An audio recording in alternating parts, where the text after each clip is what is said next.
Welcome to the Slop Farm. Enjoy the video. In this video, I will explain how to file a consumer complaint online against Flipkart. First, it's important to understand common reasons for complaints, like receiving a damaged product, experiencing delivery delays, or getting an incorrect item. To start, simply visit Flipkart's official website or open their mobile application.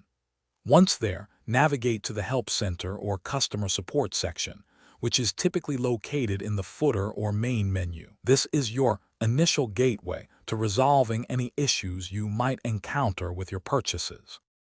Once you're in the Help Center, the next step is to efficiently locate your specific order. You can do this by entering your unique order identification number, which helps Flipkart quickly identify your purchase.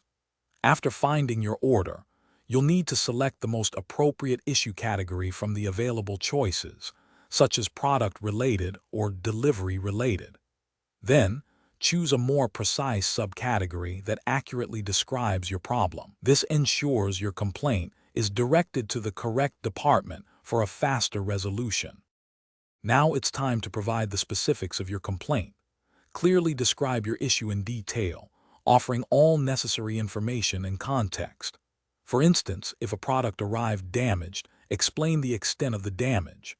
It's highly recommended to attach supporting evidence, such as clear photographs or short videos of damaged products or incorrect items. Finally, specify your desired resolution, whether you're seeking a full refund, a product replacement, or a repair. This clarity helps Flipkart understand your needs. After submitting your complaint, Flipkart will provide you with a unique complaint reference number. Make sure to note this down carefully, as it's crucial for tracking your issue. You can regularly check the status of your complaint by revisiting the My Orders or Help Center section on the platform. If after a reasonable period, your issue remains unresolved, consider escalating the complaint within Flipkart's system or exploring external options like consumer forums for further assistance. Persistence is key to a satisfactory outcome. Thanks for watching. Consider subscribing if we helped you today.